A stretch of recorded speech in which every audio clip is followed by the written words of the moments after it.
Throughout recovery, I have come to understand and appreciate the understanding of having a compass in my recovery.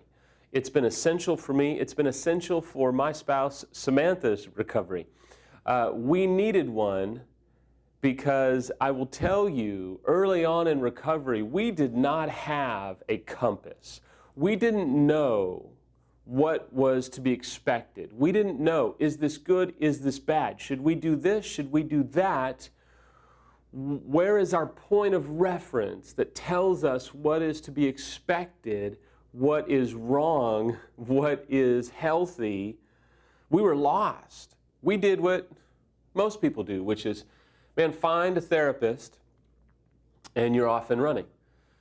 The dysfunction surrounding how we got to the therapist would take 3 video blogs, but I'm just going to tell you that we got to this therapist and he did his best, he really did, but he didn't really know how to handle infidelity and certainly didn't know how to handle the level of dysfunction and hurt and trauma that we were facing, so much so that he said, yeah, this is the absolute worst I've ever seen.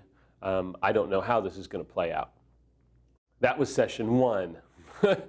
There wasn't a lot of encouragement or perspective or insight that went on in session 1, if you know what I mean. It was at this point that I started to do my controlling kind of dance, which is, this is what we need to do. We need to do this. If Samantha will just do this, everything will be fine. I know, I've got to do this and this, but here's what we need to do. And I wasn't really open to hearing any alternatives. And I will tell you that a lot of times, even betrayed spouses can sometimes refuse to get help. It's very common an unfaithful spouse will refuse to get help. And it's kind of like this quote that I heard this gentleman say. He said, when one spouse refuses to get help, it's usually because what they're doing is wrong. They know that it's wrong, and they don't want to be called to the carpet, so to speak, and face the music. And it's the absolute truth. A lot of times, we can want to save the marriage, but not be willing to get outside help because we don't want to be told that maybe what we're doing is wrong, or that we're bullying our spouse, or that we're shaming our spouse, or that we are really just handling ourselves in an ineffective, domineering way.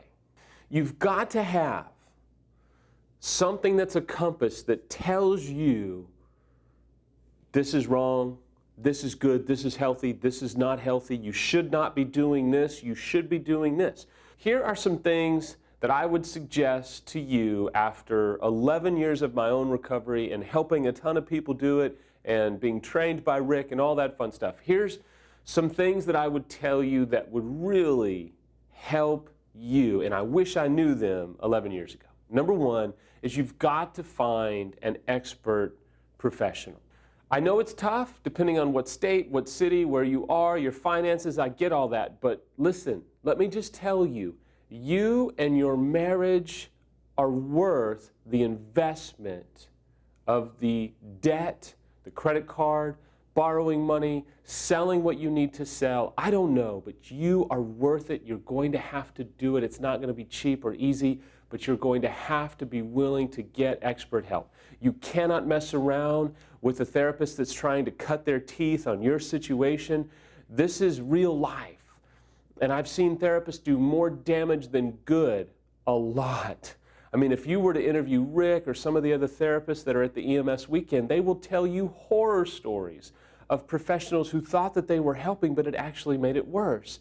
And I'm not trying to, slash at therapists. I'm just trying to tell you that you need someone that knows what they're doing, that's treated it for, somewhere in the neighborhood of 10 to 20 years, who has actually been through it themselves, or has studied enough to not try and pigeonhole you into one little mold that says, well, this is how every situation has to be. It just doesn't work that way. Know two situations are the same. Number two, get educated. Read everything that you can read from viable sources. Even if you just got a membership to the website, you could spend hours on there watching Rick's videos, reading articles, studying. You can do the boot camp. You can do EMS online. There's a number of different things that you can do, but you're going to have to immerse yourself into this world to educate yourself, to be able to start to understand this is good, this is bad, we shouldn't do this, we shouldn't do that, this is what we should be doing. Here's how to handle disclosure, here's how to handle deception, here's how to handle addiction, here's how to find out if it is an addiction. Guys, this is real life. This is not Little League. This is not the minor leagues. This is the big leagues of trauma. And you have to get expert insight. And you're going to have to really find a compass that you can rely upon. And I'm sorry, it's not going to be you. It's not going to be your spouse. It's going to be an expert third party that can help you find healing. Finally, you need community. I read this quote the other day. I can't remember who said it, but he said, "We suffer in isolation, but we heal in community." And you've got to find a community. I don't know where it is. The website is a great community. An EMS Weekend is a great community. Some of the other intensives that are out there in the internet, if you will, are great community. But you're going to have to embrace the right community that isn't going to shame you, marginalize you, harass you, or leave you for dead. You're going to have to find that community that can love you and care for you while you start your healing path. If you don't have that, it makes it twice as hard. That, I promise you.